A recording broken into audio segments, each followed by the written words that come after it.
ಓಂ ಶ್ರೀ ಗುರುಭ್ಯೋ ನಮಃ. ಪ್ರೀತಿಯ ವಿದ್ಯಾರ್ಥಿಗಳೇ, ನಿರ್ವಿಮರ್ಶ ಹಿ ಭೀರವಃ ಎಂಬ ಪಾಠದ ಸಾರವನ್ನು ನಾವು ತಿಳ್ಕೊಳ್ಳುವಂಥವರಾಗೋಣ. ಈ ಪಾಠವನ್ನು ಕಥಾ ಸರಿತ್ಸಾಗರ ಅನ್ನುವಂಥ ಗ್ರಂಥದಿಂದ ಆಯ್ಕೆ ಮಾಡಿಕೊಂಡಿದ್ದಾರೆ.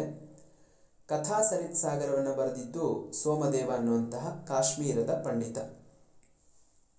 ಪೀಠಿಕಾ ಕಾವ್ಯಭಾಗೋಯಂ ಸೋಮದೇವ ವಿರಚಿತಾತ್ ಕಥಾ ಸರಿತ್ಸಾಗರ ನಾಮಕ ಗ್ರಂಥಾತ್ ಸ್ವೀಕೃತಃ. ಈ ಒಂದು ಕಾವ್ಯಭಾಗವನ್ನು ಸೋಮದೇವ ಅನ್ನುವಂಥವರು ಬರೆದಂತಹ ಕಥಾ ಸರಿತ್ಸಾಗರ ಅನ್ನುವಂತಹ ಗ್ರಂಥದಿಂದ ಸ್ವೀಕಾರ ಮಾಡಲಾಗಿದೆ. ಕಥಾ ಸಾಹಿತ್ಯ ಪದ್ಯರೂಪ ಅಪೂರ್ವ ಕೃತಿರಿಯಂ. ಸಾಮಾನ್ಯವಾಗಿ ಕಥೆಗಳನ್ನೆಲ್ಲ ಗದ್ಯ ರೂಪದಲ್ಲಿ ಬರಿತಾ ಹೋಗುತ್ತಾರೆ. ಅಂದರೆ ಪೊಯಮ್ ಅಲ್ಲಿ ಇರುವಂತಹ ಕಥೆಗಳು ಬಹಳ ಕಡಿಮೆ, ಪೊಯಮ್ ರೀತಿ ಇರುವಂಥದ್ದು. ಅವುಗಳಲ್ಲಿ ಒಂದು ವಿಶೇಷವಾದಂತಹ ಕೃತಿ ಇದು. ಅಂದರೆ ಪೊಯಮ್ ರೀತಿಯಲ್ಲಿ ಕಥೆಯನ್ನು ಬರ್ಕೊಂಡು ಹೋಗ್ತಾ ಇರುವಂಥದ್ದು. ಭಾರತೀಯ ಸಂಸ್ಕೃತಿ ಪ್ರತಿಪಾದಕಾನ್ ಅಂಶಾನ್ ಸರಳೆಯ ಶೈಲ್ಯ ಪ್ರತಿಪಾದಯಂತಿ ನೀತಿಂಚ ಉಪದಿಶಂತಿ ಇಯಂ ಕಥಾ ಸರಿತ್ ಸಹೃದಯ ಹೃತ್ಸಾಗರಂ ಪ್ರವಿಶತೀತಿ ನಾಸ್ತಿ ಸಂಶೀತಿ. ಭಾರತೀಯ ಸಂಸ್ಕೃತಿಯನ್ನ ಹೇಳುವಂತಹ ಅಂಶಗಳು ಯಾವಿದ್ದಾವೋ ಆ ಅಂಶಗಳನ್ನು ಬಹಳ ಸರಳವಾಗಿ ಪ್ರತಿಪಾದನೆ ಮಾಡಿರುವಂಥದ್ದು ಹಾಗೂ ನೀತಿಯನ್ನ ಉಪದೇಶ ಮಾಡಿರುವಂಥದ್ದು ಈ ಕಥಾ ಸರಿತ್ಸಾಗರದ ಒಂದು ವೈಶಿಷ್ಟ್ಯ. ಹಾಗೂ ಸಹೃದಯರ ಹೃತ್ಸಾಗರವನ್ನ ಪ್ರವೇಶ ಮಾಡುತ್ತೆ ಅನ್ನೋದರಲ್ಲಿ ಯಾವ ಸಂಶಯವೂ ಇಲ್ಲ. ಸಹೃದಯರು ಅಂತಂದ್ರೆ ಲಿಟ್ರೇಚರ್ ಅನ್ನ ಅಥವಾ ಕಥೆ ಸಾಹಿತ್ಯವನ್ನ ಅಧ್ಯಯನ ಮಾಡುವಂಥವರು, ಅದನ್ನು ಇಷ್ಟಪಡುವಂಥವರು, ಅಂಥವರ ಮನಸ್ಸನ್ನ ಇದು ಪ್ರವೇಶ ಮಾಡುತ್ತೆ ಅನ್ನೋದರಲ್ಲಿ ಯಾವ ಸಂಶಯವೂ ಇಲ್ಲ. ಅತ್ಯಂತ ರೋಚಕತೆಯ ರಮಣೀಯತೆಯ ಚ ಉಪನಿಬದ್ಧ ಕಥಾ ಛಾತ್ರೇಷು ಪಠನಾಸಕ್ತಿಂ ಜನಯಂತಿ.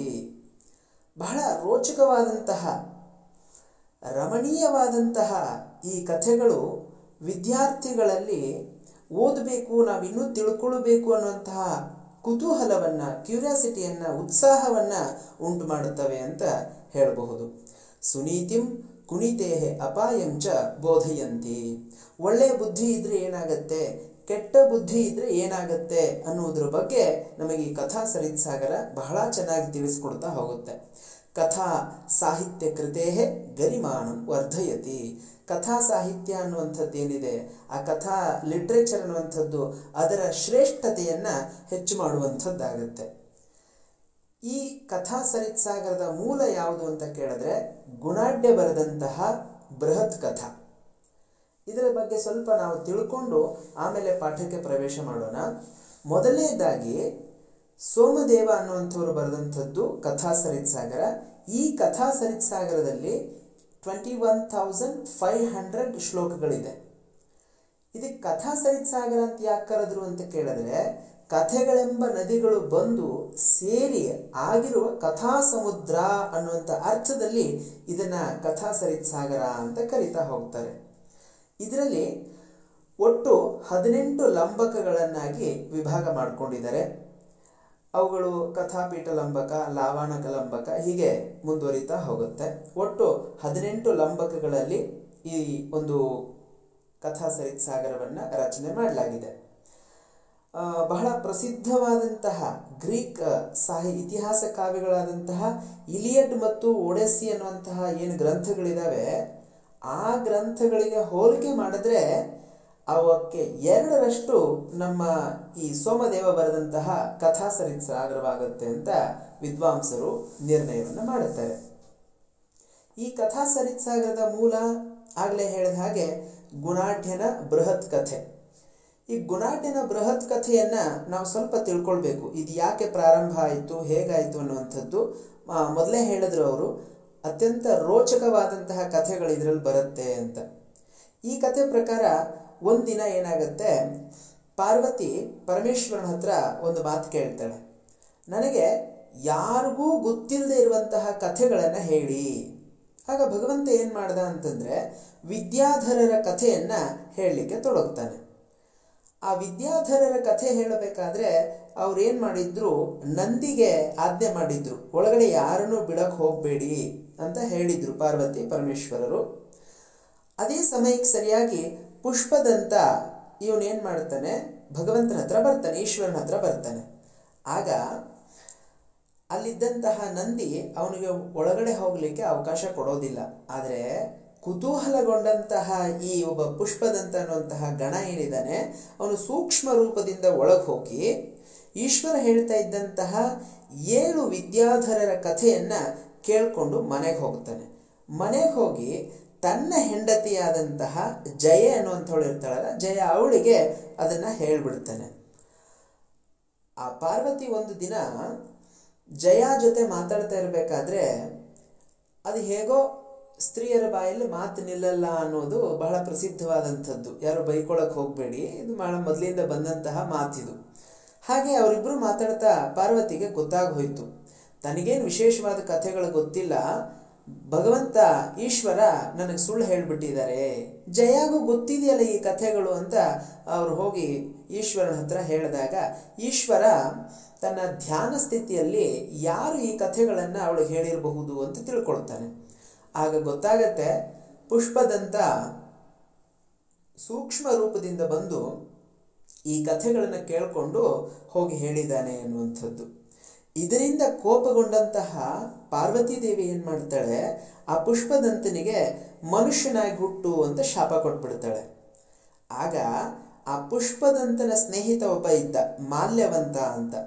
ಅವನು ಹೋಗಿ ತನ್ನ ಸ್ನೇಹಿತನಿಗೆ ಈ ರೀತಿ ಶಾಪ ಕೊಡಬೇಡಿ ಅಂತ ಪ್ರಾರ್ಥನೆ ಮಾಡ್ಕೊಳ್ತಾನೆ. ಆಗ ಪಾರ್ವತಿಗೆ ಮತ್ತೂ ಕೋಪ ಬಂತು.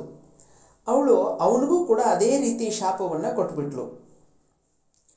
ಆಗ ಜಯ ಏನಿದ್ಲು ಅಂದ್ರೆ ಪುಷ್ಪದಂತನ ಪತ್ನಿ, ಅವಳು ಹೋಗಿ ಪಾರ್ವತಿ ಹತ್ರ ರಿಕ್ವೆಸ್ಟ್ ಮಾಡ್ಕೊಂಡ್ಲು, ಪ್ರಾರ್ಥನೆ ಮಾಡ್ಕೊಂಡ್ಲು, ನನ್ನ ಗಂಡನ್ನ ಕ್ಷಮಿಸ್ಬಿಡಿ ಅಂತ ಕೇಳ್ಕೊಂಡ್ಲು. ಅದಕ್ಕೆ ಪರಿಹಾರ ಏನು, ಈ ಶಾಪಕ್ಕೆ ಪರಿಹಾರ ಏನು ಅಂತ ಕೇಳ್ಕೊಳ್ತಾಳೆ. ಆಗ ಪಾರ್ವತಿ ದೇವಿ ಪರಿಹಾರವನ್ನು ಹೇಳ್ತಾಳೆ. ವಿಂಧ್ಯ ಅನ್ನುವಂಥ ಒಂದು ಕಾಡಲ್ಲಿ, ವಿಂಧ್ಯಾಟವಿ ಅಥವಾ ವಿಂಧ್ಯ ಅನ್ನುವಂಥ ಫಾರೆಸ್ಟ್ ಅಲ್ಲಿ ಕಾಣಭೂತಿ ಅನ್ನುವಂಥ ಒಬ್ಬ ಪಿಶಾಚ ಇದ್ದಾನೆ. ಅವನಿಗೆ ಈ ಕಥೆಯನ್ನ ಈ ಪುಷ್ಪದಂತ ಯಾವಾಗ ಹೇಳ್ತಾನೆ, ಆಗ ಪುಷ್ಪದಂತ ಮನುಷ್ಯ ರೂಪವನ್ನು ಬಿಟ್ಟು ಮತ್ತೆ ಅವನು ಕೈಲಾಸಕ್ಕೆ ಬರ್ತಾನೆ ಅಂತ ಪಾರ್ವತಿ ಅದಕ್ಕೆ ಸೊಲ್ಯೂಷನ್ನ ಹೇಳಿದ್ಲು, ಅಂದ್ರೆ ಉಪಾಯವನ್ನ ಹೇಳಿದ್ಲು, ಹೇಗೆ ಅವನು ಶಾಪದಿಂದ ಬಿಡುಗಡೆ ಹೊಂದಬಹುದು ಅನ್ನುವಂಥದ್ದನ್ನ ಹೇಳ್ತಾಳೆ. ಆ ಕಾಣಭೂತಿ ಆ ಕಥೆಗಳನ್ನ ಮುಂದುವರಿಸ್ಬೇಕು. ಅವನು ಮಾಲ್ಯವಂತನಿಗೆ ಹೇಳಿದಾಗ ಆಗ ಕಾಣಭೂತಿಗೆ ಅದು ಒಂದು ಶಾಪದಿಂದ ಅವನು ಅಲ್ಲಿ ಪಿಶಾಚನಾಗಿರ್ತಾನೆ, ಅವನಿಗೆ ಆ ಶಾಪ ಅನ್ನುವಂಥದ್ದು ಹೊರಟು ಹೋಗುತ್ತೆ. ಅನಂತರ ಈ ಕಥೆಯನ್ನ ಮಾಲ್ಯವಂತ ಏನ್ ಮಾಡ್ತಾನೆ ಅಂತಂದ್ರೆ ಪ್ರಸಿದ್ಧಿ ಪಡಿಸ್ಬೇಕು, ಅದನ್ನ ಪ್ರಚಾರ ಮಾಡಬೇಕು, ಅದರಿಂದ ಅವನಿಗೂ ಶಾಪ ಮುಕ್ತಿ ಆಗತ್ತೆ. ಒಟ್ಟು 3 ಜನರ ಶಾಪ ಅನ್ನುವಂಥದ್ದು ಇದರಿಂದ ನಿವಾರಣೆ ಆಗತ್ತೆ ಅಂತ ಪಾರ್ವತಿ ದೇವಿ ಹೇಳಿದ್ಲು. ಅನಂತರ ಹಾಗೆ ಏನಾಗತ್ತೆ, ಪುಷ್ಪದಂತ ಅನ್ನುವಂಥವನು ವರರುಚಿ ಎನ್ನುವಂತಹ ಹೆಸರನ್ನ ಪಡ್ಕೊಂಡು ಕೌಶಾಂಬಿ ಎನ್ನುವಂತಹ ಒಂದು ಸ್ಥಳದಲ್ಲಿ ಹುಟ್ಟುವಂಥವನಾಗ್ತಾನೆ. ಅನಂತರ ಮಾಲ್ಯವಂತ ಏನ್ ಮಾಡ್ತಾನೆ, ಗುಣಾಢ್ಯ ಅನ್ನುವಂಥ ಹೆಸರಿನಿಂದ ಅವನು ಕೂಡ ಸುಪ್ರತಿಷ್ಠಿತ ಅನ್ನುವಂಥ ನಗರದಲ್ಲಿ ಹುಟ್ಟುವಂಥವನಾಗುತ್ತಾನೆ. ಈ ಕಾತ್ಯಾಯನ ವರರುಚಿ ಹೆಸರಿನಿಂದ ಪ್ರಸಿದ್ಧ, ವರರುಚಿ ಅಥವಾ ಕಾತ್ಯಾಯನ ಅನ್ನುವಂಥ ಹೆಸರಿನಿಂದ ಅವನು ಪ್ರಸಿದ್ಧನಾಗ್ತಾನೆ. ನಂದ ಮಹಾರಾಜನಲ್ಲಿ ಮಂತ್ರಿಯಾಗಿ ಕೆಲಸವನ್ನ ಮಾಡುತ್ತಾನೆ. ಏನೋ ಹೀಗೆ ರಾಜಕೀಯವಾಗಿ ಒಂದಷ್ಟು ಖಿನ್ನತೆಗೆ ಒಳಗಾಗಿ ಅವನು ಅಲ್ಲಿ ಬಿಟ್ಟು, ಅಂದ್ರೆ ಆ ರಾಜ್ಯವನ್ನ ಬಿಟ್ಟು ವಿಂಧ್ಯವಾಸಿನಿಯ ದರ್ಶನಕ್ಕೆ ಅಂತ ಬರ್ತಾನೆ. ಆ ವಿಂಧ್ಯ ಪರ್ವತಕ್ಕೆ ಬಂದಾಗ ಅವನ ಕನಸಿನಲ್ಲಿ ವಿಂಧ್ಯ ಅರಣ್ಯದಲ್ಲಿರುವಂತಹ ಕಾಣಭೂತಿಯನ್ನ ನೋಡಬೇಕು ಅಂತ ಆ ವಿಂಧ್ಯವಾಸಿನಿ ಆ ದೇವತೆ ಏನ್ ಮಾಡ್ತಾಳೆ, ಆ ಕಾಡಿನ ಅಧಿದೇವತೆ ಕನಸಲ್ಲಿ ಬಂದು ಅವನಿಗೆ ಆಜ್ಞೆಯನ್ನ ಮಾಡ್ತಾಳೆ. ಅದರಂತೆ ಅವನು ಏನ್ ಮಾಡ್ತಾನೆ ಅಂತಂದ್ರೆ ಆ ಕಾಡಲ್ಲಿ ಓಡಾಡಿಕೊಂಡು ಎಲ್ಲಿ ಆ ಪಿಶಾಚ ಇರಬಹುದು ಅಂತ ಹುಡುಕ್ತಾ ಇರ್ತಾನೆ. ಒಂದು ಮರದ ಕೆಳಗಡೆ ಈ ಪಿಶಾಚಿಗಳ ನಡುವೆ ಕುಳಿತಂತಹ, ಬಹಳಷ್ಟು ಪಿಶಾಚಿಗಳ ನಡುವೆ ಕುಳಿತಂತಹ ಕಾಣಭೂತಿ ಅನ್ನುವಂಥ ಒಬ್ಬ ಪಿಶಾಚಿಯನ್ನ ನೋಡ್ತಾನೆ. ಆ ಕಾಣಭೂತಿ ಹತ್ರ ಹೋಗಿ ಕಾಣಭೂತಿ ವರರುಚಿಗೆ ನಮಸ್ಕರಿಸಿ ಪುಷ್ಪದಂತನಿಗಾಗಿ ನಾನು ಕಾಯ್ತಾ ಇದ್ದೀನಿ ಅಂತ ಹೇಳಿದಾಗ ವರರುಚಿಗೆ ಅವನ ಪೂರ್ವ ಜನ್ಮದ ಜ್ಞಾಪಕ ಬಂದು ತಾನೇ ಪುಷ್ಪದಂತ ಅಂತ ಹೇಳಿ 7,00,000 ಗ್ರಂಥ ಪ್ರಮಾಣದ 7 ದೊಡ್ಡ ಕಥೆಗಳನ್ನು ಹೇಳ್ತಾನೆ. ಅಂದ್ರೆ ಅವನು ಪರಮೇಶ್ವರನಿಂದ ಯಾವ ಕಥೆ ಕೇಳ್ಕೊಂಡಿದ್ನೋ ಆ 7 ಕಥೆಗಳನ್ನು ಆ ಕಾಣಭೂತಿಗೆ ಹೇಳ್ದ. ಇನ್ನು ನನ್ನ ಕೆಲಸ ಮುಗೀತು, ನನ್ನ ಶಾಪ ನಿವಾರಣೆ ಆಯಿತು ಅಂತ ಹೇಳಿ ಅವನು ದೇಹ ಬಿಟ್ಟು ಹೊರಟು ಹೋಗ್ತಾನೆ. ಅವನಿಗೆ ಶಾಪ ಹೊರಟು ಹೋಯ್ತು. ನೀನೇನು ಮಾಡು ಅಂತಂದ್ರೆ, ಗುಣಾಢ್ಯ ಅನ್ನುವಂತಹ ಒಬ್ಬ ಬ್ರಾಹ್ಮಣ ಇಲ್ಲಿಗೆ ಬರ್ತಾನೆ. ಅವನು ಬರೋವರೆಗೂ ನೀನು ಇಲ್ಲೇ ಇರು. ಅವನಿಗೆ ಈ ಕಥೆಗಳನ್ನು ನೀನು ಹೇಳಿದ್ರೆ ನಿನ್ನ ಈ ಪಿಶಾಚ ಜನ್ಮ ನಿವಾರಣೆ ಆಗತ್ತೆ ಅಂತ ಹೇಳ್ತಾನೆ. ಹೀಗೆ ಹೇಳಿ ಅವನು ದೇಹತ್ಯಾಗ ಮಾಡಿ ಹೊರಟು ಹೋಗ್ತಾನೆ. ಗುಣಾಢ್ಯ ಈ ಪ್ರತಿಷ್ಠಾನ ಅನ್ನುವಂಥ ದೇಶದಲ್ಲಿ ಹುಟ್ಟಿದ್ನಲ್ಲ, ಪ್ರತಿಷ್ಠಾನ ದೇಶದ ಸುಪ್ರತಿಷ್ಠಿತ ಅನ್ನುವಂಥ ನಗರದಲ್ಲಿ ಹುಟ್ಟಿದ್ದ. ಸೋಮಶರ್ಮ ಶ್ರುತಾರ್ಥೆಯರ ಮಗನಾಗಿ ಅವನು ಹುಟ್ಟಿದ್ದ. ದಕ್ಷಿಣ ಪಥದಲ್ಲಿ ವಿದ್ಯಾಭ್ಯಾಸವನ್ನು ಮಾಡಿ ಮಹಾಪಂಡಿತನಾಗಿ ತನ್ನ ದೇಶಕ್ಕೆ ಹಿಂದಿರುಗಿದ್ದ. ತನ್ನ ಒಂದು ವಿದ್ಯಾಬಲದಿಂದ ಅವನು ಸಾತವಾಹನ ಅನ್ನುವಂಥ ರಾಜನ ಹತ್ರ ಮಂತ್ರಿಯಾಗಿ ಕೆಲಸಕ್ಕೆ ಸೇರ್ಕೊಂಡಿದ್ದ. ಒಂದಿನ ಸಾತವಾಹನ ಈ ನದಿಯಲ್ಲಿ ಸ್ನಾನ ಮಾಡ್ತಾ ಇರ್ತಾನೆ, ತನ್ನ ಪತ್ನಿಯ ಜೊತೆಯಲ್ಲಿ ಜಲಕ್ರೀಡೆಯಲ್ಲಿ ತೊಡಗಿರ್ತಾನೆ. ಆಗ ಅವಳಿಂದ ಅವನಿಗೆ ಅವಮಾನ ಅನ್ನುವಂಥದ್ದಾಗತ್ತೆ. ಯಾಕೆ ಅಂತ ಕೇಳಿದ್ರೆ, ಅವನು ಅವಳ ಮೇಲೆ ನೀರು ಎರಚ್ತಾ ಇರ್ತಾನೆ, ನೀರು ಹಾಕ್ತಾ ಇರ್ತಾನೆ. ಆಗ ಅವಳೊಂದು ಮಾತು ಹೇಳ್ತಾಳೆ, ಮೋದಕೈಸ್ತಾಡಯ ಅಂತ. ಮೋದಕೈಸ್ತಾಡಯ ಅಂತಂದ್ರೆ ಅದರ ಅರ್ಥ ಹೀಗೆ ಬರುತ್ತೆ, ಮಾ ಉದಕೈಹಿ ತಾಡಯ ಅಂತ. ಮಾ ಅಂದರೆ ಬೇಡ, ಉದಕ ಅಂತಂದ್ರೆ ನೀರು, ತಾಡಯ ಅಂದರೆ ಹೊಡೆಯುವಂಥದ್ದು. ನೀರಿನಿಂದ ಹೊಡಿಬೇಡ, ನನ್ನ ಮೇಲೆ ನೀರು ಹಾಕಬೇಡ ಅನ್ನುವಂಥ ಅರ್ಥದಲ್ಲಿ ಅವಳು ಹೇಳ್ತಾಳೆ.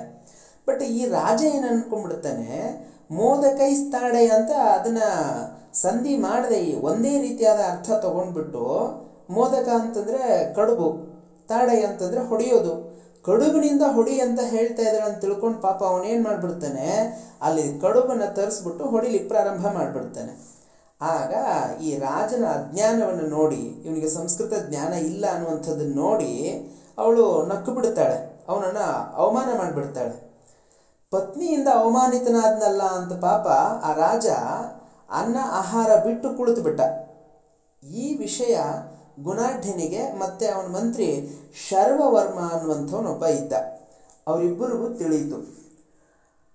ಆಗ ರಾಜ ಏನ್ ಮಾಡ್ತಾನೆ, ಆ ಇಬ್ಬರು ಪಂಡಿತರನ್ನು ಕರೆಸಿ ಮೊದಲು ಗುಣಾಢ್ಯನ ಹತ್ರ ಹೇಳ್ದ, ನಾನು ಈ ಸಂಸ್ಕೃತ ಪಂಡಿತ ಅಂದ್ರೆ ಸಾಧಿಸ್ಲಿಕ್ಕೆ ಎಷ್ಟು ವರ್ಷ ಬೇಕಾಗಬಹುದು, ಸಂಸ್ಕೃತದಲ್ಲಿ ಪಾಂಡಿತ್ಯವನ್ನು ನಾನು ಸಂಪಾದಲಿಕ್ಕೆ ಎಷ್ಟು ವರ್ಷ ಬೇಕು ಅಂತ ಕೇಳ್ದ. ಅದಕ್ಕೆ ಗುಣಾಢ್ಯ ಹೇಳ್ತಾನೆ, ಎಲ್ಲ ಶಾಸ್ತ್ರಗಳನ್ನು ತಿಳ್ಕೊಳ್ಬೇಕು ಅನ್ನುವಂಥದ್ದಕ್ಕೆ ಆಧಾರ ವ್ಯಾಕರಣಶಾಸ್ತ್ರ. ವ್ಯಾಕರಣಶಾಸ್ತ್ರವನ್ನು ಕಲ್ತ್ರೆ ಎಲ್ಲವನ್ನೂ ಅರ್ಥ ಮಾಡ್ಕೊಳ್ಬಹುದು. ಆ ವ್ಯಾಕರಣಶಾಸ್ತ್ರ ಕರೆಕ್ಟಾಗಿ ಕಲಿಬೇಕು ಅಂದರೆ 12 ವರ್ಷ ಬೇಕು ಅಂತ ಹೇಳ್ದ. ಆದರೆ ಇನ್ನೊಬ್ಬ ಮಂತ್ರಿ ಇದ್ನಲ್ಲ ಶರ್ವವರ್ಮ, ಅವನು ಏನು ಮಾಡ್ದ ಅಂತಂದ್ರೆ 6 ವರ್ಷಗಳಲ್ಲಿ ಹೇಳ್ಕೊಡ್ತೀನಿ ಅಂತ ಹೇಳ್ದ. ಅದನ್ನು ಕೇಳಿ ಗುಣಾಢ್ಯನಿಗೆ ಅನಿಸ್ತು, ಇದು ಅಸಂಭವ, 6 ತಿಂಗಳಲ್ಲಿ ಕಲಿಸ್ಕೊಡ್ಲಿಕ್ಕೆ ಸಾಧ್ಯವೇ ಇಲ್ಲ. ಹಾಗೂ ಒಂದು ವೇಳೆ ನೀನೇನಾದರೂ 6 ತಿಂಗಳಲ್ಲಿ ಕಲಿಸಿಕೊಟ್ಟಿದ್ದೇ ಆದರೆ ನಾನು ಸಂಸ್ಕೃತ, ಪ್ರಾಕೃತ, ದೇಶೀಯ ಭಾಷೆ ಇವೆಲ್ಲ ಭಾಷೆಯನ್ನು ಬಿಟ್ಬಿಡ್ತೀನಿ, ನಾನು ಅವುಗಳನ್ನ ಉಪಯೋಗನೇ ಮಾಡೋದಿಲ್ಲ ಅಂತ ಪ್ರತಿಜ್ಞೆ ಮಾಡಿಬಿಟ್ಟ. ಆದರೆ ಭಗವಂತನ ಇಚ್ಛೆ ಹೇಗಿರುತ್ತೋ ಯಾರಿಗೂ ಗೊತ್ತು. ಈ ಶರ್ವವರ್ಮ ಅನ್ನುವಂಥವ್ನು ಏನು ಮಾಡ್ದ ಅಂತಂದ್ರೆ, ಕುಮಾರಸ್ವಾಮಿಯನ್ನ ಆರಾಧನೆ ಮಾಡಿ ಆ ಕುಮಾರಸ್ವಾಮಿ ಷಣ್ಮುಖ ಅವನ ಕೃಪೆಗೆ ಒಳಗಾಗಿ ಅದರಿಂದ ಸಾತವಾಹನ ಮಹಾರಾಜನಿಗೆ ಕ್ಷಣ ಮಾತ್ರದಲ್ಲಿ ವಿದ್ಯಾವಂತ ಆಗೋ ಹಾಗೆ ಮಾಡಿಬಿಡ್ತಾನೆ. ಆಗ ಪ್ರತಿಜ್ಞೆ ಮಾಡಿದ್ನಲ್ಲ ಗುಣಾಢ್ಯ, ಮೌನ ಆಗಿ ಹೋಗ್ಬಿಟ್ಟ. ಯಾವ ಭಾಷೆಯನ್ನು ಮಾತಾಡೋ ಹಾಗಿಲ್ಲ, ಸಂಸ್ಕೃತವನ್ನು ಮಾತಾಡೋ ಹಾಗಿಲ್ಲ, ಪ್ರಾಕೃತವನ್ನು ಮಾತಾಡೋ ಹಾಗಿಲ್ಲ, ಹಾಗೂ ದೇಶೀಯ ಭಾಷೆಯನ್ನು ಮಾತಾಡೋ ಹಾಗಿಲ್ಲ, ದೇಶ ಭಾಷೆಯನ್ನು ಬಿಟ್ಟುಬಿಟ್ಟ. ಮೌನವಾಗಿ ಊರು ಬಿಟ್ಟವನು ಏನು ಮಾಡ್ದ ಅಂತಂದ್ರೆ ವಿಂಧ್ಯ ಅನ್ನುವಂಥ ಕಾಡಿಗೆ ಬರ್ತಾನೆ. ಆಗ ದೇವಿ ಏನು ಮಾಡ್ತಾಳೆ, ಕನಸಿನಲ್ಲಿ ಪ್ರತ್ಯಕ್ಷಳಾಗಿ ವಿಂಧ್ಯಾಟವಿಗೆ ಹೋಗಿ ಕಾಣಭೂತಿಯನ್ನ ನೀನು ನೋಡಬೇಕು ಅಂತ ಆ ವಿಂಧ್ಯವಾಸಿನಿ ಅವನಿಗೆ ಆಜ್ಞೆಯನ್ನು ಮಾಡ್ತಾಳೆ. ಹಾಗೆ ಅವನು ಏನು ಮಾಡ್ತಾನೆ, ಅಲ್ಲಿ ಹೋಗ್ತಾನೆ, ಆ ಪಿಶಾಚ ಭಾಷೆಯನ್ನು ಕಲಿತಾನೆ, ಕಾಣಭೂತಿಯನ್ನ ನೋಡ್ತಾನೆ. ಅವನ ಪೂರ್ವ ಜನ್ಮದ ವೃತ್ತಾಂತ ಎಲ್ಲ ಅವನಿಗೆ ನೆನಪಿಗೆ ಬರುತ್ತೆ. ಆಗ ಕಾಣಭೂತಿ ಪಿಶಾಚ ಭಾಷೆಯಲ್ಲಿಯೇ 7 ಕಥೆಗಳನ್ನು ಆ ಪುಷ್ಪದಂತನಿಂದ ಯಾವ ಕಥೆಗಳನ್ನು ಪಿಶಾಚ ಕಲ್ತ್ಕೊಂಡಿದ್ನೋ ಅದನ್ನೇ ಇಲ್ಲಿ ಅವನಿಗೆ ಉಪದೇಶ ಮಾಡುತ್ತಾನೆ. ಗುಣಾಢ್ಯ ಪೈಶಾಚಿ ಭಾಷೆಯಲ್ಲೇ ತನ್ನ ರಕ್ತದಿಂದ 7 ಲಕ್ಷ ಗ್ರಂಥಗಳ ಪ್ರಮಾಣದಲ್ಲಿ ಆ ಕಥೆಗಳನ್ನು 7 ವರ್ಷಗಳ ಕಾಲ ಬರೀತಾನೆ. ಅದನ್ನ ನೋಡಿ ಕಾನಭೂತಿ ರಾಕ್ಷಸ ಲೈಕ್ ಪಿಶಾಚಿಯ ಒಂದು ಶಾಪ ಅವನಿಗಿತ್ತಲ್ಲ, ಹಾಗಾಗಿ ಆ ಪಿಶಾಚ ಶಾಪ ಹೊರಟು ಹೋಯ್ತದು.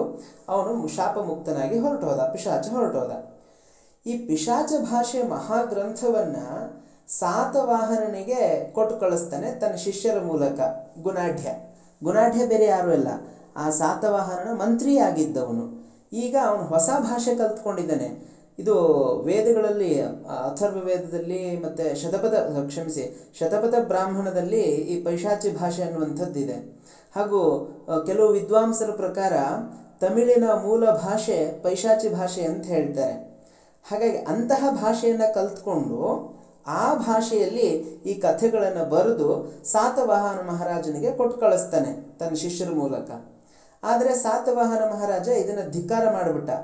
ಪ್ರಮಾಣಂ 7 ಲಕ್ಷಾಣಿ ಪೈಶಾಚಂ ನೀರಸಂ ವಚಃ ಶೋಣಿತೇನಾಕ್ಷರನ್ಯಾಸೋ ಧಿಕ್ ಪಿಶಾಚ ಕಥಾಮಿಮಾಂ ಅಂತ ಹೇಳಿಬಿಟ್ಟ ಅವನು.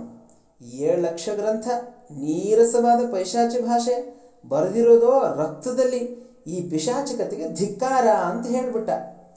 ಆಗ ಗುಣಾಢ್ಯನಿಗೆ ಬಹಳ ಬೇಜಾರಾಗೋಯ್ತು. ಅವನೇನು ಮಾಡ್ದ ಅಂತಂದ್ರೆ, ಅಷ್ಟೂ ಗ್ರಂಥವನ್ನ ಆ ಓಲೆಗರಿಯಲ್ಲಿ ಬರೆದಿದ್ನಲ್ಲ ಅವನ್ನೆಲ್ಲ ಅಗ್ನಿಕುಂಡಕ್ಕೆ ಓದಿ ಓದಿ ಓದಿ ಹಾಕ್ಲಿಕ್ಕೆ ಪ್ರಾರಂಭ ಮಾಡ್ದ. ಈ ಕಥೆಗಳನ್ನ ಇವನು ಓದಿ ಅದನ್ನ ಅಗ್ನಿಕುಂಡಕ್ಕೆ ಹಾಕ್ತಾ ಇರ್ಬೇಕಾದ್ರೆ ಪಶು ಪಕ್ಷಿಗಳೆಲ್ಲ ಆ ಕಥೆಗಳನ್ನ ಕೇಳಲಿಕ್ಕೆ ಪ್ರಾರಂಭ ಮಾಡ್ತವೆ. ಅವುಗಳೆಲ್ಲ ಎಷ್ಟು ಗಾಢವಾಗಿ ಆ ಕಥೆಗಳನ್ನ ಕೇಳದ್ವು ಅಂತಂದ್ರೆ ಊಟ ನಿದ್ದೆಯನ್ನ ಬಿಟ್ಟು ಆ ಕಥೆಗಳನ್ನ ಕೇಳ್ತಾ ಇದ್ವು. ಕೊನೆಗೆ 1 ಲಕ್ಷ ಶ್ಲೋಕಗಳು ಮಾತ್ರ ಉಳ್ಕೊಳ್ತವೆ. ಅದು ನರವಾಹನ ದತ್ತನ ಚರಿತ್ರೆ ಆಗಿತ್ತು. ಅದು ಶಿಷ್ಯರೆಲ್ಲ ಗುರುಗಳ ಹತ್ರ ಪ್ರಾರ್ಥನೆ ಮಾಡಿಕೊಂಡ್ರು, ನೀವು ಬರೆದಂಥ ಎಲ್ಲ 7 ಲಕ್ಷಗಳನ್ನ ಸುಟ್ಟು ಹಾಕಬೇಡಿ, ಎಲ್ಲ ಗ್ರಂಥಗಳನ್ನ ಸುಟ್ಟು ಹಾಕಬೇಡಿ, ಸ್ವಲ್ಪ ಆದರೂ ಉಳಿಸಿ ಅಂತ ಬಹಳ ಪ್ರಾರ್ಥನೆ ಮಾಡಿಕೊಂಡ್ರು. ಹಾಗಾಗಿ 1 ಲಕ್ಷ ಶ್ಲೋಕದ ಗ್ರಂಥ ಉಳ್ಕೊಂತು. ಇದ್ರ ಮಧ್ಯೆ ಏನಾಯ್ತು, ರಾಜನಿಗೆ ಆರೋಗ್ಯ ಹಾಳಾಯ್ತು. ಆ ರಾಜ ಏನ್ ಮಾಡ್ತಾನೆ, ಒಬ್ಬ ರಾಜ ವೈದ್ಯರನ್ನ ಕರೆಸಿ ನನಗೆ ಯಾಕೆ ಹೀಗಾಯ್ತು ಅಂತ ಕೇಳ್ದ. ಆ ರಾಜ ವೈದ್ಯ ಹೇಳ್ತಾನೆ, ನೀವು ರಸರಹಿತವಾದ ಆಹಾರ ತಿಂತಾ ಇದ್ದೀರಾ, ಅದಕ್ಕೋಸ್ಕರ ಹೀಗಾಗ್ತಾ ಇದ್ದೀರಾ ಅಂತ. ಆಗ ರಾಜ ಅಡ್ಗೆ ಭಟ್ಟನನ್ನು ಕರೆದು ಕೇಳ್ದ, ಯಾಕೆ ಹೀಗಾಗ್ತಾ ಇದೆ. ಅಡ್ಗೆ ಭಟ್ಟ ಹೇಳ್ದ, ಸ್ವಾಮಿ ನೀವು ಮಾಂಸಾಹಾರವನ್ನ ತಿಂತಾ ಇದ್ದಂಥವರು, ನಿಮಗೆ ಕೊಡ್ತಾ ಇರುವಂತಹ ಮಾಂಸಾಹಾರದಲ್ಲಿ ಪ್ರಾಣಿಗಳೆಲ್ಲ ಊಟ ಬಿಟ್ಟು ಈ ತರ ಕಥೆ ಕೇಳ್ಕೊಂಡು ಕೂತು ಬಿಟ್ಟಿದ್ದಾವೆ, ಅವುಗಳ ಮೈಯಲ್ಲಿ ರಕ್ತನೇ ಇಲ್ಲ, ಅಂಥದ್ದನ್ನೇ ನೀವು ತಿಂತಾ ಇದ್ರೆ ಅದಕ್ಕೆ ಹೀಗಾಗ್ತಾ ಇದ್ದೀರಾ ಅಂತ ಅವನು ಹೇಳ್ತಾನೆ. ಆಗ ತನ್ನ ತಪ್ಪಿನ ಅರಿವಾದಂತಹ ಈ ಮಹಾರಾಜ ಏನ್ ಮಾಡ್ದ ಅಂತಂದ್ರೆ, ಅವನು ಹುಡುಕೊಂಡು ಹೋಗ್ತಾನೆ ಆ ಗುಣಾಢ್ಯನ ಹತ್ರ, ಕ್ಷಮೆ ಕೇಳಿ ಅವನು ಉಳಿದಂತಹ ಕಥೆಗಳನ್ನು ತಾನು ಪಡ್ಕೊಳ್ಳುವಂಥವನಾಗ್ತಾನೆ. ಆ ಕಥೆಗಳನ್ನು ಅವನು ಮುಂದುವರಿಸ್ತಾ ಹೋಗ್ತಾನೆ, ಮತ್ತೆ ಪ್ರಚಾರಕ್ಕೆ ತರುವಂಥವನಾಗ್ತಾನೆ. ಹೀಗೆ ಈ ಒಂದು ಕಥೆಗಳು ಬೃಹತ್ ಕಥಾ ಅನ್ನುವಂತಹ ಮೂಲವನ್ನು ಪಡ್ಕೊಂಡು ಬೃಹತ್ ಆದಂತಹ ಕಥೆಗಳು, ಬಹಳ ಅದ್ಭುತವಾದಂತಹ ಕಥೆಗಳನ್ನು ಹೀಗೆ ಮುಂದುವರಿಸ್ತಾ ಬರ್ತಾರೆ. ಆ ಕಥೆಗಳನ್ನು ಇಟ್ಕೊಂಡು ಕಥಾ ಸರಿತ್ಸಾಗರ ಅನ್ನುವಂತಹ ಗ್ರಂಥವನ್ನ ಸೋಮದೇವ ಅನ್ನುವಂಥವರು ಬರೆದಿದ್ದಾರೆ. ಹೀಗೆ ಮುಂದುವರಿಯುವಂತಹ ಈ ಕಥಾ ಸರಿತ್ಸಾಗರ, ಅದರಲ್ಲಿ ಬರುವಂಥದ್ದು ಇದು ಒಂದು ಸಣ್ಣ ಕಥೆ. ಇದರ ಮೂಲವನ್ನು ನಾವು ನೋಡೋದಾದ್ರೆ, ಇದು ಯಾಕೆ ಪ್ರಾರಂಭ ಆಯಿತು ಅದನ್ನ ಪೂರ್ವ ಕಥೆಯಲ್ಲಿ ಕೊಟ್ಟಿದ್ದಾರೆ ಕೇಳಿ. ಏಕದ ವತ್ಸರಾಜ ವಾಸವದತ್ತಯ ಸಹ ವಿವಾಹಾನಂತರಂ ರಾಜಕಾರ್ಯಂ ವಿಸ್ಮರತಿ. ಒಂದು ಬಾರಿ ವತ್ಸರಾಜ ಏನ್ ಮಾಡ್ತಾನೆ, ಇದು ದೊಡ್ಡ ನಾಟಕ ಇದೆ, ಅದರ ಮಧ್ಯಭಾಗದಿಂದ ಮಾತ್ರ ಒಂದು ಸಣ್ಣ ಎಳೆಯನ್ನು ಮಾತ್ರ ಇಲ್ಲಿ ಕೊಡ್ತಾ ಇದ್ದಾರೆ. ನಾವು ಮುಂದೆ ನೋಡ್ಲಿಕ್ಕೆ ಹೋಗ್ತಾ ಇರುವಂತಹ ಶ್ಲೋಕ ರೂಪದಲ್ಲಿರುವಂತಹ ಪಾಠವನ್ನ ಚಿಕ್ಕದಾಗಿ ಪೀಠಿಕಾ ಭಾಗದಲ್ಲಿ ಕೊಡ್ತಾ ಇದ್ದಾರೆ ನೋಡಿ, ಪೂರ್ವ ಕಥಾ ಅನ್ನುವಂಥದ್ರಲ್ಲಿ. ಅದರ ವಿಸ್ತಾರವನ್ನು ನಾನು ಹೇಳಲ್ಲ, ಈಗಾಗಲೇ ಬೇಕಾದಷ್ಟು ಸಮಯ ಕಳೆದು ಹೋಗ್ಬಿಟ್ಟಿದೆ. ಒಂದು ಬಾರಿ ವತ್ಸರಾಜ ಅನ್ನುವಂಥವನು ವಾಸವದತ್ತೆಯನ್ನು ಮದುವೆ ಮಾಡಿಕೊಂಡು ರಾಜ್ಯದ ಕೆಲಸವನ್ನೆಲ್ಲ ಮರ್ತು ಬಿಡ್ತಾನೆ.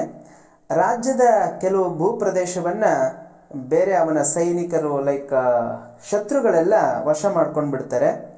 ಆಗ ಮಹಾಮಂತ್ರಿ ಮತ್ತು ಬಹಳ ಸ್ವಾಮಿನಿಷ್ಠನಾದಂತಹ ಯೌಗಂಧರಾಯಣ ಬಹಳ ಯೋಚನೆ ಮಾಡುತ್ತಾನೆ, ಹೀಗೆ ಆದರೆ ನಾವೆಲ್ಲರೂ ಕೂಡ ನಾಶ ಆಗಿ ಹೋಗ್ತೀವಿ ಅಂತ.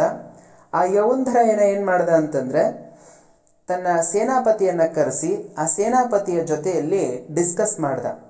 ಹೀಗೆ ಆದರೆ ಬಹಳ ಕಷ್ಟ ಆಗತ್ತೆ, ನಮ್ಮ ರಾಜನನ್ನು ನಾವು ಉಳಿಸ್ಕೊಳ್ಳಿಕ್ಕೆ ಆಗೋದಿಲ್ಲ, ಅವನ್ನ ಉಳಿಸ್ಕೋಬೇಕು ಅಂದರೆ ನಾವು ಹೀಗೆ ಮಾಡಬಹುದು.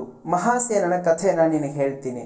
ಆ ಮಹಾಸೇನ ಏನು ಮಾಡ್ದ ಅಂತಂದರೆ, ಹಿಂದೆ ಇದ್ದಂತಹ ಮಹಾಸೇನ ಒಬ್ಬ ರಾಜ, ಅವನು ಕೂಡ ತನ್ನ ಪತ್ನಿಯ ವ್ಯಾಮೋಹದಿಂದ ರಾಜ್ಯದ ಕೆಲಸಗಳನ್ನ ಬಿಟ್ಟುಬಿಟ್ಟಿದ್ದ. ಆದರೆ ಅವನನ್ನು ಮತ್ತೆ ಆ ಕೆಲಸದಿಂದ ವಾಪಸ್ ಕರ್ಕೊಂಡು ಬರಬೇಕಾಯಿತು. ಕರ್ಕೊಂಡು ಬಂದಂತಹ ಕಥೆಯನ್ನು ಅವನು ಹೇಳ್ತಾನೆ. ಅದೇ ರೀತಿ ವತ್ಸರಾಜನ ವಿಷಯದಲ್ಲೂ ಕೂಡ ನಾವು ಹಾಗೆ ಮಾಡೋಣ. ಅವನ ಪತ್ನಿಯಾದಂಥ ವಾಸವದತ್ತೆ ದೇಹತ್ಯಾಗ ಮಾಡಿದ್ದಾಳೆ ಅಂತ ಹೇಳಿ ಅವನಿಗೆ ವಿಮುಖನನ್ನಾಗಿ ಮಾಡೋಣ, ಅವಳ ಆಸೆಯನ್ನು ಬಿಡುವಂತೆ ಮಾಡೋಣ. ಹಾಗೆ ಅವನಿಗೆ ಪ್ರದ್ಯೋತ ಅನ್ನುವಂಥ ಒಬ್ಬ ರಾಜ ಇದ್ದಾನಲ್ಲ, ಆ ಪ್ರದ್ಯೋತ ಅನ್ನುವಂಥ ಅವನೇ ಆ ರಾಜನೇ ಈ ವಾಸವದತ್ತ ಗಂಡನಾದಂತಹ ವತ್ಸರಾಜನ ಮೇಲೆ ಅಟ್ಯಾಕ್ ಮಾಡ್ತಾ ಇದ್ದಿದ್ದು. ಹಾಗಾಗಿ ಆ ಪ್ರದ್ಯೋತ ಮಹಾರಾಜನನ್ನೇ ನಮ್ಮ ರಾಜನಿಗೆ ಸಂಬಂಧಿಕನನ್ನಾಗಿ ಮಾಡಿಬಿಟ್ರೆ, ಅಂದರೆ ಪ್ರದ್ಯೋತನ ಮಗಳನ್ನು ತಂದು ಅವನಿಗೆ ಮದುವೆ ಮಾಡಿಬಿಟ್ರೆ, ಆಗ ಬೇರೆಯವರು ನಮ್ಮ ರಾಜ್ಯದ ಮೇಲೆ ಯುದ್ಧ ಮಾಡುವಂಥದ್ದು ನಿಂತು ಹೋಗುತ್ತೆ ಅಂತ ಹೇಳ್ತಾನೆ. ಆಗ ಈ ಸೇನಾಪತಿ ರುಮನ್ವಾನ್ ಅನ್ನುವಂಥವನು ಇದ್ನಲ್ಲ, ಅವನು ಹೇಳ್ತಾನೆ, ನಾವು ಹಾಗೆ ಸುಳ್ಳು ಹೇಳಿ ನಿನ್ನ ಹೆಂಡತಿ ಬೆಂಕಿಯಲ್ಲಿ ಬಿದ್ದು ಸತ್ತು ಹೋದ್ಲು ಅಂತ ಅವನಿಗೆ ಸುಳ್ಳು ಹೇಳಿ ಇನ್ಯಾರನೋ ತಂದು ಮದುವೆ ಮಾಡ್ತಾ ಇರುವಂತಹ ವಿಚಾರ ಅಕಸ್ಮಾತ್ ಅವನಿಗೆ ಗೊತ್ತಾಗಿ ಹೋಯ್ತು ಅಂತಂದರೆ ನಮಗೆ ಮರ್ಯಾದೆನೇ ಇರೋದಿಲ್ಲ. ಆದ್ದರಿಂದ ನಾವು ಬಹಳ ಹುಷಾರಾಗಿರಬೇಕು. ನಿನಗೆ ಅದಕ್ಕೋಸ್ಕರ ಒಂದು ಕಥೆ ಹೇಳ್ತೀನಿ ಕೇಳು. ಹೀಗೆ ಸುಳ್ಳು ಹೇಳಿ ಮೋಸ ಮಾಡಿ ಏನೋ ಮಾಡ್ಲಿಕ್ಕೆ ಹೋಗಿ ಆ ಒಬ್ಬ ಸನ್ಯಾಸಿ ಅನುಭವಿಸಿದಂತಹ ಕಥೆ ನಿನಗೆ ಹೇಳ್ತೀನಿ, ಅದನ್ನು ಕೇಳು ನೀನು ಅಂತ ಹೇಳಿ ಅವನೊಂದು ಕಥೆ ಹೇಳಕ್ಕೆ ಶುರು ಮಾಡುತ್ತಾನೆ. ಇದು ಪೂರ್ವ ಕಥೆ. ಈಗ ನಾವು ಮುಖ್ಯವಾದಂತಹ ಪಾಠಕ್ಕೆ ಬರೋಣ. ಅಸ್ತಿ ಮಾಕಂದಿಕಾ ನಾಮ ನಗರಿ ಜಾಹ್ನವೀ ತಟೆ ತಸ್ಯಾಂ ಮೌನವ್ರತಃ ಕಶ್ಚಿದಾಸೀತ್ ಪುರ. ಜಾಹ್ನವಿ ಎನ್ನುವಂತಹ ಅಂದರೆ ಗಂಗಾ ನದಿಯ ದಡದಲ್ಲಿ ಮಾಕಂದಿಕಾ ಅನ್ನುವಂತಹ ನಗರ ಇದೆ. ಅಲ್ಲೊಬ್ಬ ಮೌನ ವ್ರತವನ್ನು ಆಚರಿಸ್ತಾ ಇರುವಂಥವನು, ಸೈಲೆಂಟ್ ಆಗಿರುವಂತಹ ಒಬ್ಬ ಸನ್ಯಾಸಿ ವಾಸ ಮಾಡ್ತಾ ಇದ್ದ. ತನ್ನ ಶಿಷ್ಯರಿಗೆ ಉಪದೇಶ ಮಾಡಿಕೊಂಡು ಜೀವನ ಮಾಡ್ಕೊಂಡು ಹೋಗ್ತಿದ್ದ. ಒಂದು ಬಾರಿ ಪ್ರವಿಷ್ಟೋ ಜಾತು ಭಿಕ್ಷಾರ್ಥಂ ಏಕಸ್ಯ ವನಿಜೋ ಗೃಹೇ ಸದದರ್ಶ ಶುಭಾಂ ಕನ್ಯಾಂ ಭಿಕ್ಷಾಮಾದಾಯ ನಿರ್ಗತಾಂ. ಒಂದು ಬಾರಿ ಅವನೇನು ಮಾಡ್ತಾನೆ, ಒಬ್ಬ ಶ್ರೀಮಂತನ ಮನೆಗೆ ಭಿಕ್ಷೆಗೋಸ್ಕರ ಬಂದ. ವಣಿಜ ಅಂತಂದ್ರೆ ವ್ಯಾಪಾರಿ ಅಂತ ಅರ್ಥ. ವ್ಯಾಪಾರಿಯ ಮನೆಗೆ ಭಿಕ್ಷೆಯನ್ನು ಬೇಡ್ಲಿಕ್ಕೆ ಬರ್ತಾನೆ. ಅಲ್ಲಿ ಬಹಳ ಸುಂದರವಾದಂತಹ ಒಬ್ಬ ಸ್ತ್ರೀಯನ್ನ ಅವನು ನೋಡ್ತಾನೆ. ಅವಳು ಬೇರೆ ಯಾರು ಅಲ್ಲ, ಆ ವಣಿಜನ ಮಗಳು.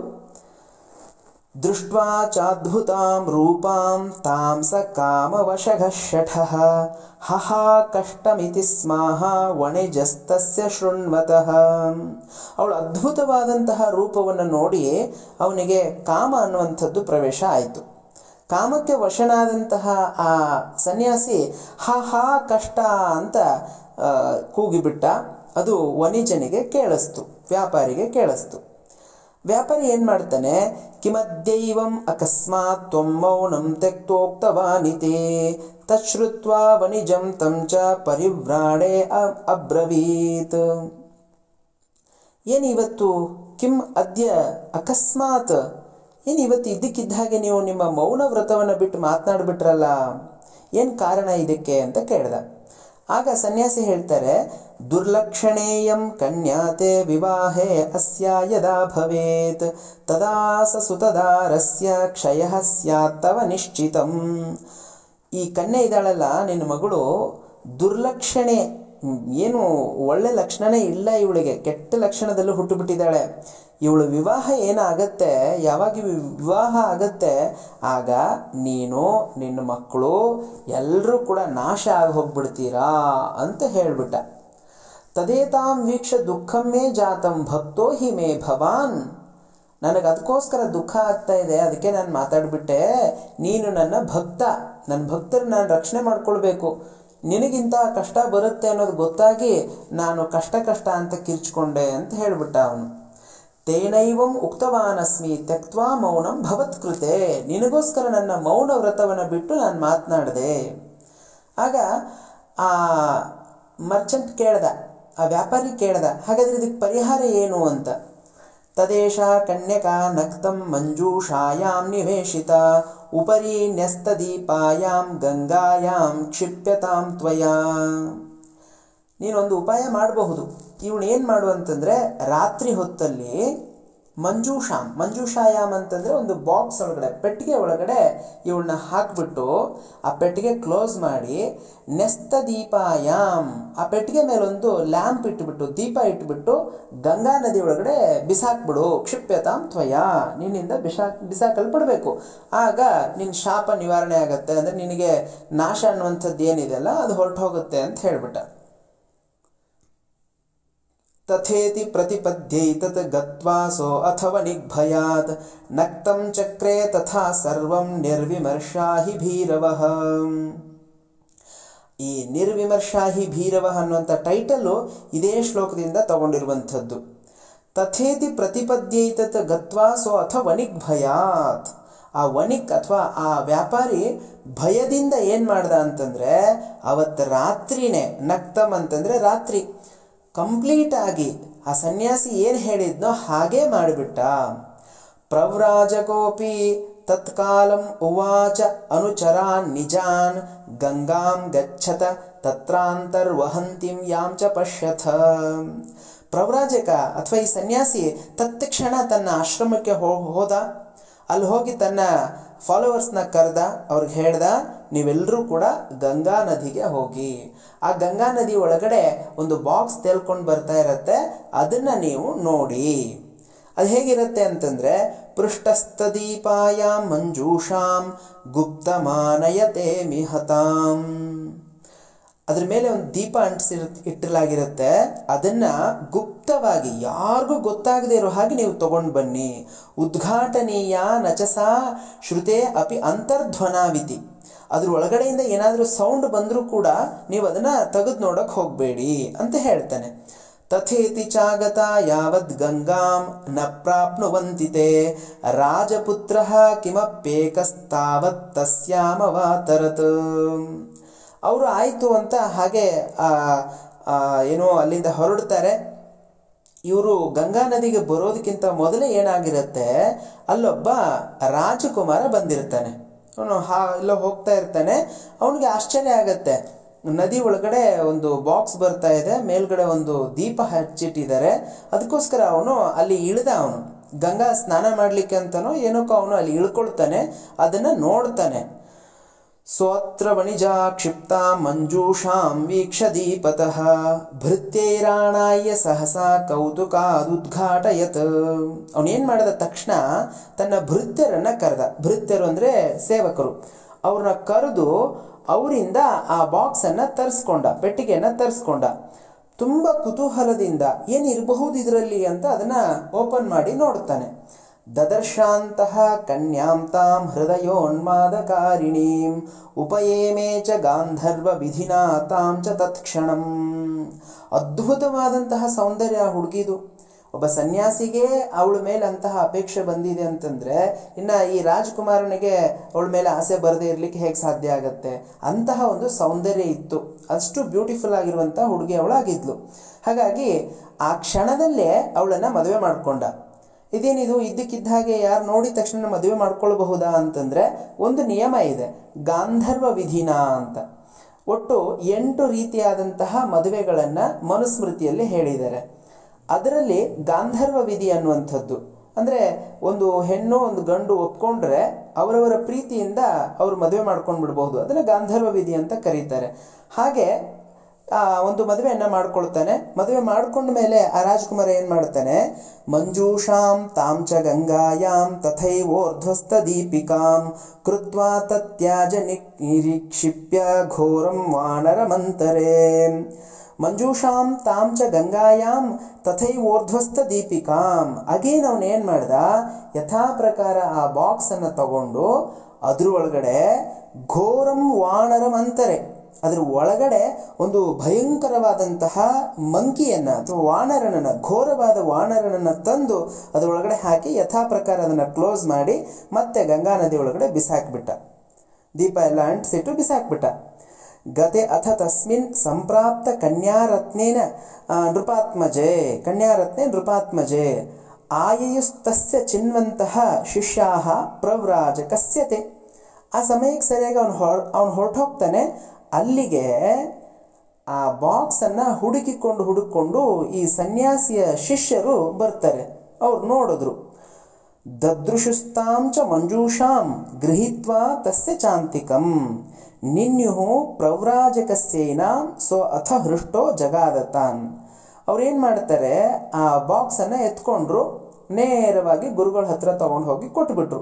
ಗುರುಗಳಿಗೋ ಬಹಳ ಸಂತೋಷ ಆಯಿತು ಸನ್ಯಾಸಿಗೆ. ಓ, ಬಾಕ್ಸ್ ಬಂತಲ್ಲ ಅಂತ ಬಹಳ ಖುಷಿ ಆಗೋಯ್ತು. ಅದಕ್ಕೆ ಈಗ ಏನಾದರೂ ಮಾಡಿ ಅವ್ರಿಗೆ ಗೊತ್ತಾಗದೆ ಇರೋ ಹಾಗೆ ಆ ಬಾಕ್ಸ್ ಅನ್ನ ಓಪನ್ ಮಾಡಬೇಕಲ್ಲ ಸನ್ಯಾಸಿ.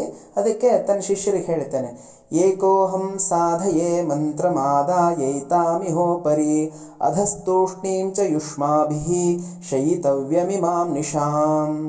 ನಾನು ಒಬ್ಬನೇ ಯಾವುದೋ ಒಂದು ಸಾಧನೆಯನ್ನ ಮಾಡಬೇಕಾಗಿದೆ, ಮಂತ್ರ ಸಾಧನೆಯನ್ನ ಮಾಡಬೇಕಾಗಿದೆ ಈ ಒಂದು ಬಾಕ್ಸ್ ಮೇಲೆ. ಅದಕ್ಕೋಸ್ಕರ ನಾನು ಏನು ಮಾಡ್ತೀನಿ, ಇದನ್ನು ನಾನು ಎತ್ಕೊಂಡು ಹೋಗ್ತೀನಿ, ಮಠದ ಮೇಲ್ಗಡೆ ಎತ್ಕೊಂಡು ಹೋಗ್ತೀನಿ. ನೀವೆಲ್ಲರೂ ಕೂಡ ಅಧಃ ತೂಷ್ಣೀಂ ಯುಷ್ಮಾಭಿಃ ಶೈತವ್ಯಂ ಇಮಾಂ ನಿಶಾಂ, ಈ ರಾತ್ರಿ ನೀವು ಮಠದ ಕೆಳಭಾಗದಲ್ಲಿ ಸೈಲೆಂಟಾಗಿ ಮಲ್ತ್ಕೊಂಡ್ಬಿಡಿ ಅಂತ ಹೇಳಿ ಆ ಸನ್ಯಾಸಿ ಆ ಬಾಕ್ಸ್ ಅನ್ನ ಎತ್ಕೊಂಡು ಹೋಗ್ತಾನೆ.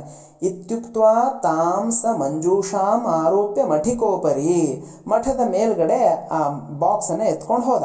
ಸ ಪರಿವ್ರಾಡ್ ವಿವೃತವಾನ್ ವಣಿಕ್ ಕನ್ಯಾ ಅಭಿಲಾಷುಕಃ. ಬಹಳ ಅಪೇಕ್ಷೆ ಇಟ್ಕೊಂಡಿದ್ದ ಅವನು, ಇದು ವಣಿಕ್ ಇಷ್ಟು ಸುಲಭವಾಗಿ ವಣಿಕ್ ಕನ್ಯಾ ನನಗೆ ಸಿಕ್ಬಿಟ್ಲಲ್ಲ, ನಾನು ಮಾಡಿದಂಥ ಉಪಾಯ ನನಗೆ ಫಲ ನೀಡ್ತಲ್ಲ ಅಂತ ಬಹಳ ಸಂತೋಷದಿಂದ ಅದನ್ನ ವಿವೃತವಾನ್ ಅಂತ ತೆಗೆಯುವಂಥವನಾದ. ತತಶ್ಚ ತಸ್ಯ ನಿರ್ಗತ್ಯ ವಾನರೋ ಭೀಷಣಾಕೃತಿಃ ತಮಭ್ಯದಾವತ ಸ್ವಕೃತೋ ಮೂರ್ತಿಮಾನಿವ ದುರ್ನಯಃ. ಅದನ್ನು ಓಪನ್ ಮಾಡ್ತಾ ಇದ್ದಾಗೇನೆ ಪಾಪ ಮೊದಲೇ ಮಂಕಿ ಅದು, ಅದನ್ನ ಇಷ್ಟೊತ್ತರೆಗೂ ಬಾಕ್ಸಲ್ಲಿ ಬೇರೆ ಹಾಕಿಟ್ಟಿದ್ದಾರೆ, ಇನ್ನೆಷ್ಟು ಕೋಪ ಬಂದಿರ್ಬೋದು ಅದಕ್ಕೆ. ಭೀಷಣಾಕೃತಿ, ಭಯಂಕರ ಆಕೃತಿಯನ್ನು ಹೊಂದಿದಂಥ ವಾನರ ಹೊರಗಡೆ ಬಂದು ಅವನ ಮಾಡಿದ ಪಾಪವೇ ಅವನ್ನ ಅಟ್ಟಿಸ್ಕೊಂಡು ಹೋಗ್ತಾ ಇದೆಯೇನೋ ಅನ್ನೋ ಹಾಗೆ ಆ ವಾನರ ಅವನನ್ನ ಅಟ್ಟಿಸ್ಕೊಂಡು ಹೋಗ್ಬಿಡತ್ತೆ. ಸತಸ್ಯ ದಶನೈರ್ನಾಸಾಂ ನಖೈಃ ಕರ್ಣೌ ಚ ತತ್ಕ್ಷಣಂ ಚಿಚ್ಛೇದ ಪಾಪಸ್ಯ ಕಪಿರ್ ನಿಗ್ರಹಜ್ಞ ಇವ ಕ್ರುಧಾ. ತನ್ನ ಹಲ್ಲುಗಳಿಂದ ಅವನನ್ನ ಕಚ್ಚುತ್ತೆ. ನಖೈಹಿ ಅಂತಂದ್ರೆ ಉಗುರುಗಳಿಂದ ಅವನ ಕಿವಿಗಳನ್ನ ಪರ್ಚುತ್ತೆ. ಅವನು ಮಾಡಿದ ಪಾಪಕ್ಕೆ ಕರೆಕ್ಟಾಗಿ ಪ್ರತಿಫಲವನ್ನ ಕೊಡುವಂತೆ, ಅಂದ್ರೆ ಹೇಗೆ ಯಮ ನಮ್ಮ ಪಾಪ ಪುಣ್ಯಗಳನ್ನು ನೋಡಿ ಲೆಕ್ಕ ಹಾಕಿ ನಮಗೆ ಫಲಾಫಲಗಳನ್ನು ಕೊಡ್ತಾನೋ, ಹಾಗೆಯೇ ಅಂತಹ ಒಂದು ಕಲೆಯನ್ನ ಇದು ಕಲ್ತಿದೇನೋ ಅನ್ನೋ ಹಾಗೆ ಅವನ ಪಾಪಕ್ಕೆ ಸರಿಯಾದಂತಹ ಪ್ರಾಯಶ್ಚಿತ್ತವನ್ನು ಮಾಡಿಬಿಡ್ತು. ಪ್ರಾತುರ್ಬುದ್ಧ್ವಾ ಚ ತತ್ಸರ್ವಂ ಜಹಾಸ ಸಕಲೋ ಜನಃ ನನಂದ ಸ ವಣಿಕ್ ಸಾಚ ತತ್ಸುತ ಪ್ರಾಪ್ತ ಸತ್ಪತಿ. ಬೆಳಗಾಗತ್ತೆ, ಪ್ರಾತುರ್ಧ್ವ ಎಲ್ಲ ಬೆಳಗ್ಗೆ ಎದ್ದುಬಿಟ್ಟು ಈ ಕಥೆನೆಲ್ಲ ತಿಳ್ಕೊಂಡ್ಬಿಡ್ತಾರೆ, ಜನಗಳಿಗೆ ಗೊತ್ತಾಗೋಗುತ್ತೆ. ಅವರೆಲ್ಲ ಜಹಾಸ ಸಕಲೋ ಜನಃ, ಎಲ್ಲ ಬಿದ್ದು ನಗಕ್ಕೆ ಶುರು ಮಾಡಿದ್ರು. ಅಯ್ಯೋ ಸನ್ಯಾಸಿ ಏನೋ ಮೌನ ವ್ರತ ಮಾಡ್ತೀನಿ ಅಂತ ಹೋಗಿ ಎಂಥ ಕೆಲಸ ಮಾಡ್ಕೊಂಡು ನೋಡು ಅಂತೆಲ್ಲ ನಗಲಿಕ್ಕೆ ಪ್ರಾರಂಭ ಮಾಡಿದ್ರು. ನನಂದ ಸ ವಣಿಕ್ ಕನ್ಯಾ. ಆದರೆ ಆ ವಣಿಕನಿಗೆ ಬಹಳ ದುಃಖ ಆಗಿತ್ತು, ನಾನು ಎಂಥ ತಪ್ಪು ಕೆಲಸ ಮಾಡಿದೆ ಅಂತ ಆಗ ಅನಿಸಿತ್ತು ಅವನಿಗೆ. ಆದರೆ ಅವನಿಗೆ ಒಳ್ಳೆಯದೇ ಆಗಿತ್ತು. ಯಾಕೆ ಅಂತ ಕೇಳಿದ್ರೆ, ತನ್ನ ಮಗಳಿಗೆ ಒಬ್ಬ ರಾಜಕುಮಾರ ಸಿಕ್ಕಿದ್ದಾನೆ. ಅವನಾಗೆ ಹೋಗಿ ಹುಡುಕಿದ್ರು ಅಂತ ಹುಡುಗ ಸಿಕ್ತಿದ್ನೋ ಎಲ್ಲೋ ಗೊತ್ತಿಲ್ಲ, ಹೇಗೋ ಅಂತೂ ಅವನಿಗೆ ಒಬ್ಬ ಒಳ್ಳೆ ಅಳಿಯ ಸಿಕ್ಕ ಹಾಗಾಯಿತು. ಹಾಗಾಗಿ ನನಂದ ಸ ವಣಿಕನಿಗೆ ಬಹಳ ಸಂತೋಷ ಆಯಿತು. ತತ್ಸುತ ಪ್ರಾಪ್ತ ಸತ್ಪತಿ, ಒಳ್ಳೆಯ ಪತಿಯನ್ನ ಅವನ ಮಗಳು ಪಡ್ಕೊಂಡಿದ್ಲು. ಅಲ್ಲಿಗೆ ಈ ಕಥೆ ಮುಗಿದು ಹೋಗುತ್ತೆ. ಇದರ ಪೂರ್ವಕಥೆ ಗೊತ್ತಾಗಿದೆ ನಮಗೆ ಈಗಾಗಲೇ. ಈ ಥರ ನಾವು ಸುಳ್ಳು ಹೇಳಿ ಏನೋ ಮಾಡ್ಲಿಕ್ಕೆ ಹೋದರೆ ಅದು ಇನ್ನೇನೋ ಆಗಿ ನಮಗೆ ಅದು ವಾಪಸ್ಸು ದುಃಖವನ್ನು ತಂದು ಕೊಡುವಂಥದ್ದಾಗತ್ತೆ. ಹಾಗಾಗಿ ನಾವು ಸುಳ್ಳು ಹೇಳುವಾಗ ಬಹಳ ಹುಷಾರಾಗಿರಬೇಕು. ಅಂದರೆ ಸುಳ್ಳು ಹೇಳಬಾರದು. ಮೊದಲನೇದಾಗಿ ಅನಿವಾರ್ಯವಾಗಿ ಏನಾದರೂ ಮಾಡ್ಲಿಕ್ಕೆ ಹೋದಾಗ ಈ ರೀತಿಯಾದಂತಹ ಪರಿಸ್ಥಿತಿಗಳು ಬರುತ್ತೆ ಅನ್ನುವಂಥದ್ದನ್ನು ಈ ಪಾಠದಲ್ಲಿ ನಾವು ತಿಳ್ಕೊಳ್ತಾ ಇದ್ದೀವಿ. ಈಗ ಪ್ರಶ್ನೋತ್ತರ ಭಾಗಕ್ಕೆ ಬರೋಣ. ಮಾಕಂದಿಕಾ ನಾಮ ನಗರಿ ಕುತ್ರ ಅಸ್ತಿ? ಮಾಕಂದಿಕಾ ಅನ್ನುವಂತಹ ನಗರ ಎಲ್ಲಿದೆ? ಜಾಹ್ನವಿ ತಟೆ, ಗಂಗಾ ನದಿಯ ತಟದಲ್ಲಿ ಅಥವಾ ಜಾಹ್ನವಿ ಅನ್ನುವಂಥ ನದಿಯ ತಟದಲ್ಲಿ ಇದೆ.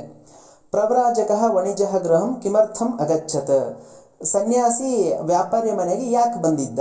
ಭಿಕ್ಷಾರ್ಥಂ. ಕೆ ನಿರ್ವಿಮರ್ಶಾಹ, ಯಾರು ವಿಮರ್ಶೆಯನ್ನು ಮಾಡೋದಿಲ್ಲ, ಥಿಂಕಿಂಗ್ ಕೆಪಾಸಿಟಿ ಯಾರು ಕಳ್ಕೊಂಡಿರ್ತಾರೆ? ಭೀರವಃ. ರಾಜಪುತ್ರ ಮಂಜುಷಾಯಾಹ ಅಂತಹ ಕಮ್ ನಿಕ್ಷಿಪತಿ, ಆ ರಾಜಪುತ್ರ ಆ ಬಾಕ್ಸ್ ಒಳಗಡೆ ಏನನ್ನ ಇಟ್ಟ ಅಥವಾ ಯಾರನ್ನ ಅದರೊಳಗಡೆ ಇಡುವಂಥವನಾದ ಅಂತ. ವಾನರಂ ಅಂತ ಬರೆದ್ರೆ ಆಯಿತು. ಘೋರಂ ವಾನರಂ. ಪರಿವ್ರಾಜಕಸ್ಯ ಅವಸ್ಥಾಂ ದೃಷ್ಟ ಕಹ ಜಹಾಸ, ಬೆಳಗಾಗ್ತಾ ಇದ್ದ ಹಾಗೆ ಈ ಪರಿವ್ರಾಜಕ ಅಥವಾ ಸನ್ಯಾಸಿ ಅವಸ್ಥೆಯನ್ನು ನೋಡಿ ಯಾರೆಲ್ಲ ನಕ್ಕದ್ರು ಅಂತ ಕೇಳಿದ್ರೆ ಸಕಲೋ ಜನಃ ಅಂತ ಬರೀರಿ. ಅಲ್ಲಿಗೆ ಏಕವಾಕ್ಯ ಮುಗಿದು ಹೋಗುತ್ತೆ. ದ್ವಿತ್ರೈಹಿ ವಾಕ್ಯ. ಕನ್ಯಾ ವಿಷಯ ಪರಿವ್ರಾಟ್ ವನಿಜಃ ಸಕಾಶೆ ಕಿಂ ವದತಿ, ಆ ಹುಡುಗಿಯ ವಿಚಾರದಲ್ಲಿ ಸನ್ಯಾಸಿ ಏನು ಹೇಳಿದ ಅವ್ರ ತಂದೆಗೆ ಅಥವಾ ವ್ಯಾಪಾರಿಗೆ ಅಂತ ಕೇಳಿದ್ರೆ ಅದಕ್ಕೆ ವಿವರಣೆ ಹೀಗೆ ಕೊಡಬೇಕಾಗತ್ತೆ. ಒಂದು ಬಾರಿ ಅವನು ಭಿಕ್ಷೆಗೋಸ್ಕರ ಹೋಗಿದ್ದ, ಅವಳ ಅದ್ಭುತ ರೂಪವನ್ನು ನೋಡಿ ಕಷ್ಟ ಕಷ್ಟ ಅಂತ ಕಿರ್ಚ್ಕೊಂಡ. ಆಗ ಇವನಿಕ್ ಒಂದು ಸೆಂಟೆನ್ಸಲ್ಲಿ ಬರೆದ್ರೆ ಸಾಕಿದಿನ, ಯಾಕೆ ನೀವು ಇವತ್ತು ಮಾತನಾಡ್ಬಿಟ್ರಿ, ನಿಮ್ಮ ಮೌನ ವ್ರತ ಬಿಟ್ರಲ್ಲ ಅಂದಾಗ ಆ ಸನ್ಯಾಸಿ ಹೇಳ್ತಾನೆ, ನಿನ್ನ ಮಗಳು ಕೆಟ್ಟ ಲಕ್ಷಣದಿಂದ ಹುಟ್ಟಿದಾಳೆ, ಇವಳಿಗೆ ಮದುವೆ ಆಯಿತು ಅಂತಂದ್ರೆ ನಿಮ್ಮ ಇಡೀ ಸಂಸಾರ ನಾಶವಾಗಿ ಹೋಗುತ್ತೆ, ನೀ ನನ್ನ ಶಿಷ್ಯ, ಹಾಗಾಗಿ ನಿನ್ನನ್ನು ಉಳಿಸ್ಕೋಬೇಕು, ಆದ್ದರಿಂದ ನಾನು ಹೀಗೆ ಹೇಳಿದೆ, ನಾನು ನನ್ನ ಮೌನ ವ್ರತವನ್ನು ಬಿಟ್ಟುಬಿಟ್ಟೆ ಅಂತ ಬರೆದ್ರೆ ಆಯಿತು. ಎರಡನೇದಾಗಿ ಪ್ರವ್ರಾಜಕಃ ನಿಜಾನ್ ಅನುಚರಾನ್ ಕಿಂ ಉವಾಚ, ಆ ಸನ್ಯಾಸಿ ತನ್ನ ಫಾಲೋವರ್ಸ್ಗೆ ಏನು ಹೇಳಿದ? ಅವ್ರಿಗೆ ಹೇಳ್ತಾನೆ, ನೀವೆಲ್ಲರೂ ಗಂಗಾ ನದಿಗೆ ಹೋಗಿ ಅಲ್ಲಿ ಒಂದು ಲೈಟ್ ಹಚ್ಚಿರುವಂಥದ್ದು, ಲ್ಯಾಂಪ್ ಇಟ್ಟಿರುವಂತಹ ಬಾಕ್ಸ್ ಬರ್ತಾ ಇರುತ್ತೆ, ಯಾರಿಗೂ ಆಗದೇ ಇರೋ ಹಾಗೆ ಅದನ್ನು ತಗೊಂಡು ಬನ್ನಿ. ಅಕಸ್ಮಾತ್ ಅದರೊಳಗಡೆಯಿಂದ ಏನಾದರೂ ಶಬ್ದಗಳು ಬಂದರೂ ಕೂಡ ನೀವು ಅದನ್ನು ಓಪನ್ ಮಾಡಿ ನೋಡಕ್ಕೆ ಹೋಗಬೇಡಿ ಅಂತ ಹೇಳಿದ್ದ. ಮೂರನೇದ್ದು, ರಾಜಪುತ್ರ ಮಂಜೂಷಾಂ ಪ್ರಾಪ್ಯ ಕಿಂ ಕರೋತಿ, ರಾಜಪುತ್ರ ಆ ಬಾಕ್ಸನ್ನು ಎತ್ಕೊಂಡು ಏನು ಮಾಡ್ದ? ಅದರಲ್ಲಿರುವಂತಹ ಬಹಳ ಸುಂದರವಾದಂತಹ ಹುಡುಗಿಯನ್ನು ಮದುವೆ ಮಾಡಿಕೊಂಡ, ಮತ್ತೆ ಅದರಲ್ಲೊಂದು ಘೋರವಾದಂತಹ ವಾನರವನ್ನು ಇಟ್ಟು ಯಥಾ ಪ್ರಕಾರ ನೀರೊಳಗಡೆ ಬಿಸಾಕಿ ಹೋದ. ಇದು ದ್ವಿತ್ರೈಹಿ ವಾಕ್ಯ. ನ ಮಂಜೂಷಾತಃ ಸೂಕ್ತಂ ಪದಂ ಚಿತ್ವಾ ರಿಕ್ತಸ್ಥಾನಂ ಪೂರಯತ್, ಉಪರಿ ನ್ಯಸ್ತದೀಪಾಯಾಂ ಗಂಗಾಯಾಂ ಕ್ಷಿಪ್ಯತಾಂ ತ್ವಯ.